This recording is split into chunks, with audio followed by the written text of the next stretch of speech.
Good afternoon to you. Mark Sudduth, HurricaneTrack.com, here with your hurricane outlook and discussion for Sunday, the 29th of October, 2017.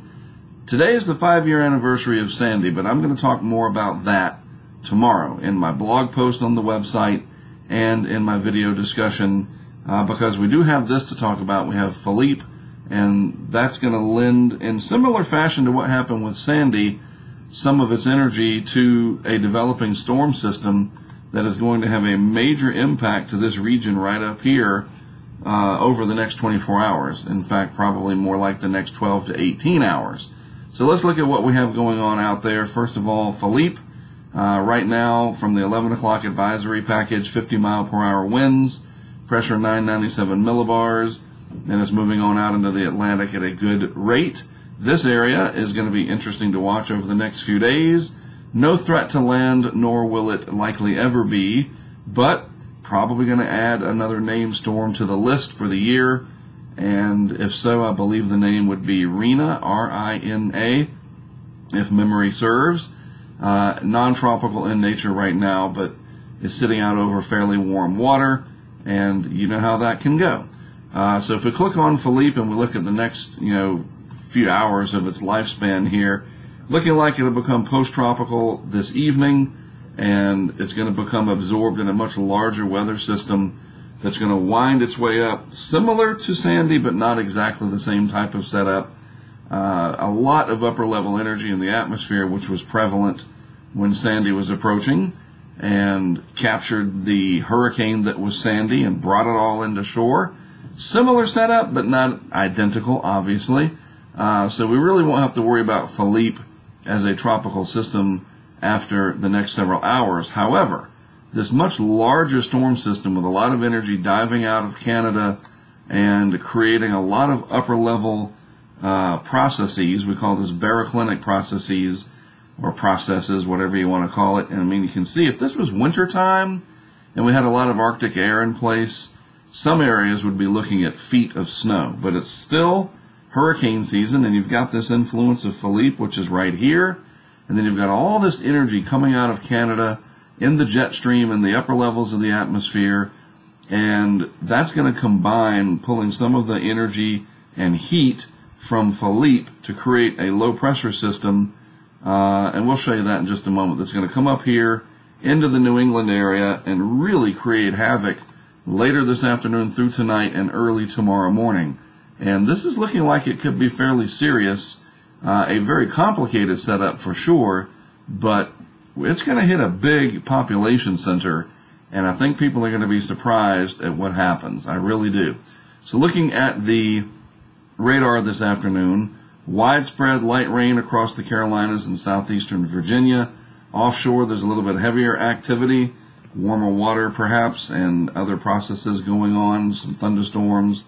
You see well off the coast of Delaware, Maryland, and New Jersey, and very rainy all the way up into New England, where heavy rain fell just recently, and now we're adding more, and that's going to be a big problem. In fact, there is a moderate risk, you don't see this very often, these red areas of flooding, very, very heavy rainfall, and so the excessive rain outlook here indicating over the next 24 hours or so the possibility of very, very heavy rains leading to some flooding.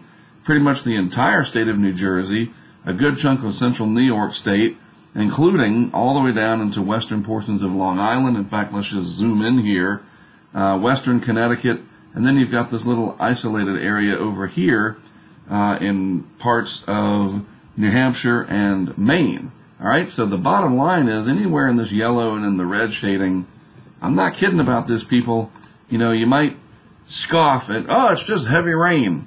Well, if you think that heavy rain is not a problem, then you've got a lot to learn, because it leads to flooding, and that can lead to flash flooding, and that can lead to, especially if people are driving around in it, when these things happen at night, and the fact that there's a lot of hilly, mountainous terrain in some of this area. I mean, if you know the region, and if you're living up there watching this, you know what I'm talking about, and this is a very serious situation.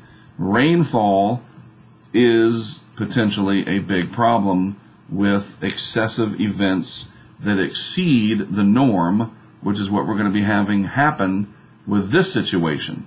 So please take that very seriously. Keep any weather radios or smartphones that have alerts on them handy throughout the night, because most of this, unfortunately, is going to happen in the overnight hours tonight and before rush hour tomorrow morning. In fact, the morning rush here in the I-95 corridor and in the big cities up here from Philadelphia through New York City and into parts of the big cities of Connecticut, Rhode Island, and Massachusetts, not going to be pleasant at all. So plan for that. It's going to be a nightmare, I'm telling you. It doesn't necessarily mean this is going to be a catastrophic event, but we are talking about millions of people, densely populated, Monday morning work week starting right when a major storm system is going to be impacting them. I think this has the setup to be something that people will remember for a long time. And if you look at the graphic here showing the watches and warnings, again, the patchwork is really impressive of all the different colors and what do those mean. You can look down here and you can see that very prevalent, from flash flooding to high wind warnings, the offshore waters with tropical storm. There's even hurricane force wind watches. Those are probably not in the eastern U.S., maybe something for Alaska or the Aleutians, but right there, let me outline it for you. Right here, just in the waters east of Massachusetts, east of Gloucester, the Cape Ann area, and north of the Cape Cod region proper, hurricane force wind warning in the offshore waters. I'm going to zoom in on this if it'll let me. Come on. And I'll show you. Look at that. I mean, you don't see that very often. It's just a small area right there, but the possibility of hurricane force winds, and obviously you've got the sword fishing fleet up there, and you remember, what was it, 1991, The Perfect Storm, and the movie that became legendary because of that, the book from Sebastian Junger. And these are the types of storms that batter the New England coast with hurricane force winds possibly. So please be mindful of all of this and don't take this lightly as being overblown or whatever, because it doesn't have to be a Hurricane Irma or a Hurricane Sandy for people to get walloped and for there to be big problems. And again, this is going to have the energy entrained from Philippe with this upper level energy coming in. And when you look at this next graphic, this is from Tropical Tidbits. This is impressive. This shows the 5,000 foot winds, and you can clearly see. Now let me just show you what's what, just to make sure you know your bearings. Here's Long Island, New York. Here is eastern Massachusetts and Cape Cod. You have Rhode Island in here, Connecticut. All right, and so New Jersey over here. And then this amazing streak of wind coming in from the south and southeast. Not everybody's going to see extremely high winds, and it's going to be for only a few hours instead of a long duration event. Sandy built up over time, and it really ramped up towards landfall, of course, but this is going to be a much faster moving system, and you can just see the low pressure area right there at 973 millibars. I mean, that's low enough easily for a very solid Category 1 hurricane when we think about that kind of pressure over the tropics. Up here in the northwest Atlantic, way out of the tropics, you have much more of a broader wind field. And so anywhere from eastern Massachusetts all the way back over to just west of Long Island, you could see winds 50, 60, 70 miles per hour, maybe higher in gusts in any of the larger, taller buildings in the regions, and that includes Providence out here, maybe even up to Boston. You're going to feel those winds even stronger. There will be power outages, there will be trees down, and I'm going to say it one more time because I think this is going to be a big problem.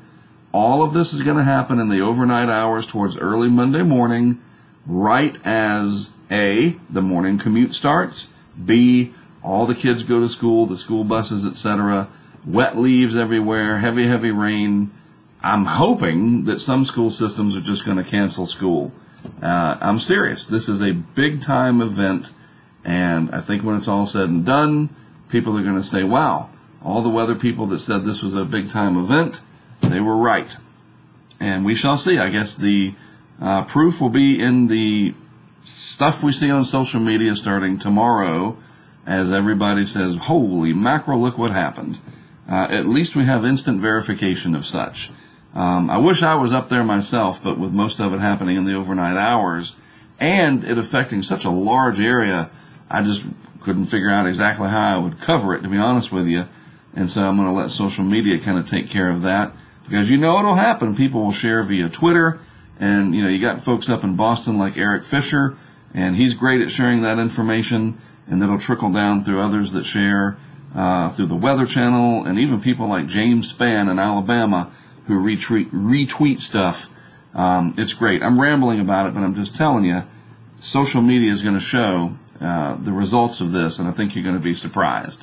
All right, so again, tomorrow I'm going to talk about Sandy, because not only for me was it an impactful event, but what we learned from it and hopefully should have learned, and the communication issues, etc., of how to communicate hazards properly. And I'm going to talk about a book that came out as a result of Sandy as well, from somebody who lives in New Jersey. It's a great piece, and I'm going to reserve all that for tomorrow, probably tomorrow afternoon, once the dust starts to settle barely from this event. Have a great rest of your Sunday afternoon. Thanks as always for tuning in. If you live in the Northeast, where I was just talking about, be ready, because this could be rough. I'm Mark Sudduth, HurricaneTrack.com. I'll have more for you tomorrow.